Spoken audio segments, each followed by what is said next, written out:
Hello and welcome to a new video. In today's video we're going to take a look at a legend team here from Tonton with the double legacy Pidgeot and just ice type moveset on a Abomasnow. I want to give this one a try as well. Took me like 15 attempts just to get a full ice type moveset on my normal Abomasnow here. Love that for myself. But yeah, was it worth it? I guess so. Like, honestly, this team was a lot of fun. I barely used Icy Wind, I have to say, though. Like, I barely used Icy Wind. I felt like Weather Wall was just so good that I never really needed that much of that other one. But yeah, here we're gonna lag out turn, sadly, against the opponent's Talonflame already in the first battle, which might actually impact the battle here. I hope it doesn't, but they sub onto the Superior, which is, I guess, a good matchup. But we still have to hope that we're gonna be able to win against the opponent's other Pokemon there, against the opponent's Talonflame. Without the lag there, I would have definitely been in a little bit better spot because I would have got a complete free fast move in there and would have had better pacing now. But we still have a shield and we still have Air Cutter coming through, which they very likely are going to use a shield against, which is going to be alright for us then. We have 2 moves stored, and with that we are going to be able to win the first battle here quite easily. So good game to the opponent. There's realistically nothing that they can do here right now at this point which would allow them to win the battle. As you see here, we're just going to go for the Hydro Cannons, and this is going to be it for this game here. Let's move on to the next opponent. Of course, great delay there, but we can move on now and we're going to encounter the opponent's Shadow Swampert in the lead. That is a Feral lead matchup for us, as they're gonna swap on into a Feral matchup as well for us here again. I guess, yeah, here for this scenario I used Icy Wind quite often against the opponent's Credilli, just to, yeah, drop the opponent's attack there a little bit. And it just makes it a little bit easier for me later on, and that's kind of on what we try to achieve. We're going to go for another Icy Wind, and now I could even decide to swap out into my Pidgeot. I would be able to take a hit there, and I could just farm them down. I could also just let the move go. The Swampert is not an issue against me at all, like the opponent's Swampert. I'm not really worried about it. I can go into my own Swampert now and just get a ton of energy here. Now I have an energy advantage with my Swampert against the opponent's Swampert, and so like I'm not really too worried. As soon as I'm going to get some damage onto them as well, I could even go for the farm down here with my Pidgeot, and that's exactly what I can try to do, and it worked also kind of well. And now we have 2 Pokemon left. They have a Magcargo here, and while Magcargo is a hard wall to Pidgeot, it's a Pokemon that you have to talk about anyway in this video, but you're gonna see it later on anyway. But also you're going to have to go for, yeah, still some charge moves here. We kind of force the opponent to get a little bit lower, but because we're running the non-Shadow Swampert, which I do think is a little bit better in this meta, we're actually going to be able to just, yeah, take a hit here as well. Even if they want to go for like something like an overheat or something, we still would be able to take it, but we can also just fully farm them down and win the battle here. Moving on, we're going to have here the Credilli against in the lead. That's again a very favorable lead for us. This time around I'm just going to go for the Weather Ball just to try to get a little bit of damage in before they can debuff anything. And as you see, the opponent decides to use a shield straight away because I know they can debuff, and that's just going to be a bit easier for them. I don't think we should win this in the 2-shield scenario all the time because we just outspeed them quite easily. They need 7 and then 6 usually for their own moves. So for 3 moves they need a total of 20 turns. Well, for 4 moves of me, I need a total of 18 turns. So yes, we're always going to be able to win this matchup if I wanted to. But here we're going to see the Swampert now against the Victorybell. That is not really looking too great for us. Let's see on how we're going to play that one out. We can go for the Sludge, do some solid damage against them. And we have the CMP tile, which I do think I should most likely use a shield against. Maybe I can Brave Bird the Talonflame later on as well. That would work out quite well for me. But as you see here, the opponent actually makes a smart play by letting this move go. And now they are going to be able to get that free Incinerate in there as well, which is kind of nice for them. They didn't really need to do that, but yeah, I'm trying my best here to get still that free fast move in. But they're actually going to go for the Brave Bird, and they're going to outspeed me now. So yeah, well played there. If I actually went ahead and went for 2 more fast moves with my Swampert, I would have been fine here, but I didn't want to risk that. So yeah, let's move on to the next opponent. We're going to have here the Ferret against us. That is going to be okay for us as well. We are going to be able to just go ahead and go for the no shield. It's a Swift, and we can Icy Wind them, and this should make the matchup a little bit easier for us, as the drop onto the attack is just going to help us out a little bit. They swap out here now into the Talonflame, and we were able to swap fast enough to get to Hydro Cannons with our Swampert before they can go for any charge move. So this is going to look really solid for us, but they're still going to get to another move here somehow. which is going to be annoying. Brave Bird, we have to shield this move up. But yeah, Ferret comes back in. They're still going to have to shield up the Hydro Cannon. Hydro Cannon would do a lot of damage against them. And so we are in a very good position at this point. Like, we're going to be able to get the shield here. I could force another shield if I want to use a shield. Let's see. I want to use a shield here apparently, so I can force their next shield as well. And as we will see, this is looking really solid for us. We can go ahead, go for another Hydro Cannon. And with that, we are going to be in a very good spot. This is going to be the Swift, going to knock us out. We have the Wigglytuff in the back. We have to reach that Brave Bird in time though. Can we do this? We cannot. They can still get to another charge move. That is going to be a bit tricky. Let's see on how things are going to go with that thing here. We can still reach that Brave Bird. This is going to allow us to get the KO here, but can we still win the battle? About still against the Ferret? Yes, we can. And we can move on to the next opponent. So let's see what they're going to run. We're going to have here the Swampert against us in the lead. That's going to be quite solid for us. We will see the swap out straight away into the Credilli. And again, we can use our Icy Wind to debuff them. I think I gave them a free fast move here, which is not ideal. But let's see on how this is going to go. I can get the free fast move in here as well, though, with my Pidgeot, which is cool, as I was able to catch that move. I know it's still a super effective hit against us, but at the end of the day, they're debuffed. We now debuffed as well. But I do like this matchup a little bit more like this. So yeah, I do think it's a better way of playing. We can go ahead and go for the Brave Bird now. This would knock them out and leaves us with a ton of energy still. We're going to be able to get the KO here. And in comes the Swampert again. They cannot farm me down yet. They're going to be forced to go for a charge move, which is alright here as well. This is going to be the Hydro Cannon coming through. And we will see here the Swampert up against the Talonflame. This is absolutely fantastic because it can go for the charge move here in time. This is going to allow us to get the shield, which is even better for us because they're going to still get to the move here, but we can still outspeed them.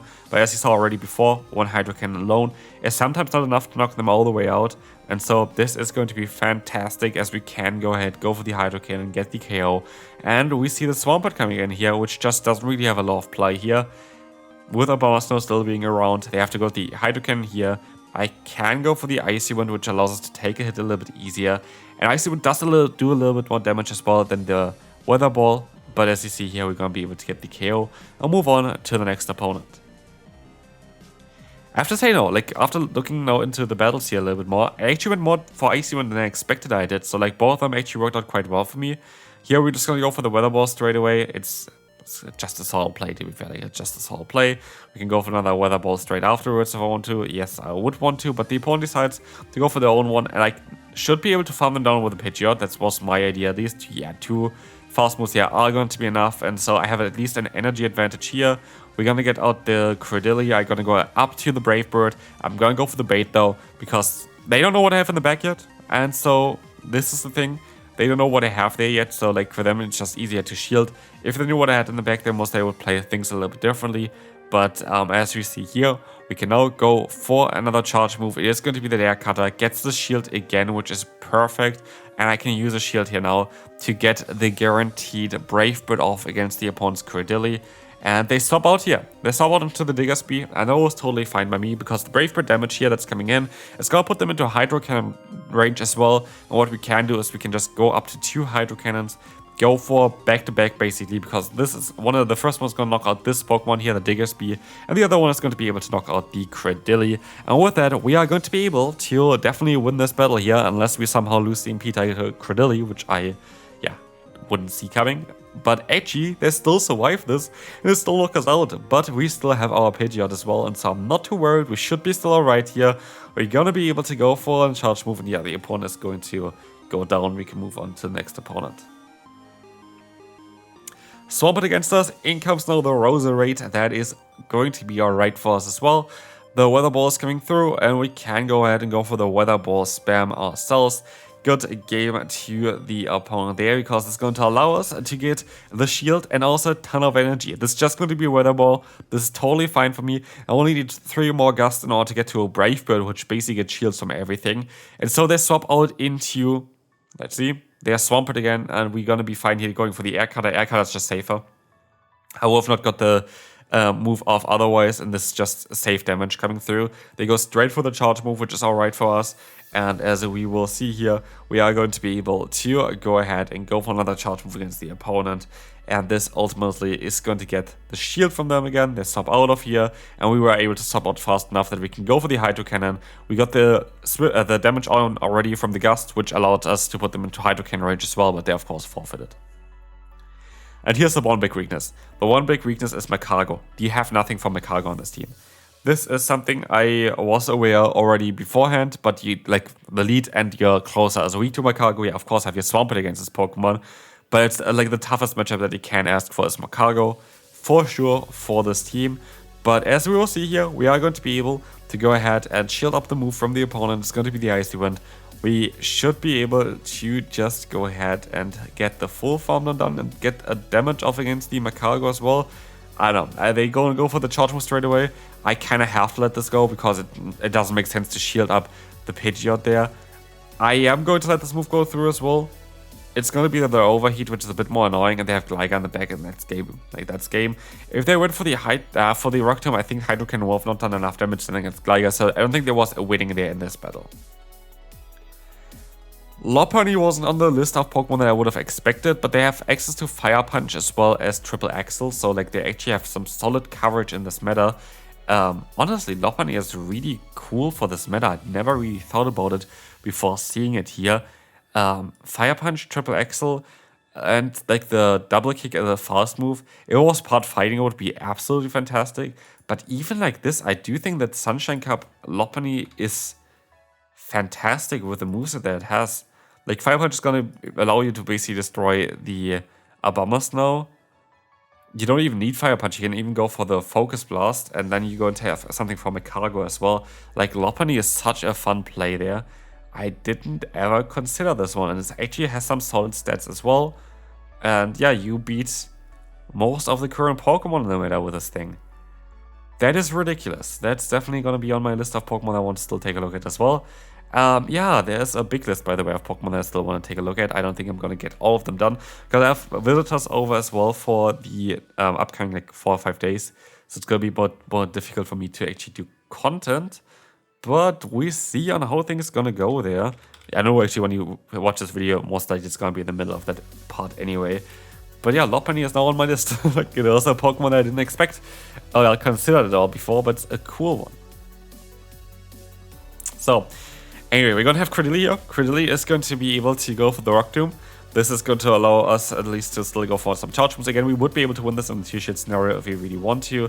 But it's the 2 shields only. Like, if you go into the 1 shields, you lose because they're just going to outspeed you there still. And the 2 shields, you're just barely going to be able to outspeed the opponent fully. We see here that they're going to go into their third now. We can go ahead and go for our Air Cutter third. I don't know. Is it worth it? I could have to shield. Yeah, it's going to be the Swift. It could be that actually that they don't have even the Trailblaze. Could be that they have Brick Break. Then they would be in a position here where they don't actually want to be in this kind of place, but we see on how this go. We have 2 charge moves stored here. That's going to be alright. Let's see on how things are. We're going to be able to get the KO here. And let's see what's coming in next. It's going to be the Flygon from the opponent. That's going to be alright for us. And as you see here as well, Hydro Cannon is coming through. We're getting the shield from the opponent. We're going to have no Flygon up against us. And we'll see here that the Dragon Claw is going to get us sadly KO'd. And with that, we're going to lose this battle. Final battle. Yeah, worst possible lead I could imagine. Armarouge, a cool Pokemon though. Still a Pokemon I need to build first. You have to, I think, catch like 20 Psychic-type or something like this. Cool Pokemon though. Very, very cool Pokemon for this meta. Insert user Psyshock, you're gonna get there super, super fast. Very, very nice Pokemon. Very strong, of course, against our lead there as well. Completely didn't even consider that this Pokemon would be allowed in this meta, but yeah, cool thing there for sure. But yeah, let's take a look here at the opponent. The opponent is going to decide to go ahead and go for the Stone Edge against us. That's alright. We can go ahead and swap into our Abomasnow. We can go for the Weather Ball in time here as well. And this should get the KO against the opponent. I highly doubt that they will use a shield here exactly. And it's down now to Armarouge against the Swampert. They swap out, they have the Jumpluff in the back, and with that, we are going to lose this last battle. There's nothing I can do here. I got just completely hard-walled. There's literally nothing that we could have done there. So, yeah. good game to the opponent. Like, literally, there's nothing that we can do. We can go ahead and go for another sludge here, but just going to be basically impossible. So, yeah, they're sadly going to survive with a few HP. We have still a fire type against our Bomber Snow. They can still go for another charge move here. So yeah, this team was a lot of fun. Definitely a team that I went way positive with as well compared to, yeah, basically, yeah, generally I just went positive with this team, even though there are going to be some issues with especially the Magcargo. Hope you enjoyed this video. If you did, feel free to leave a like, and I will see you then. Bye bye.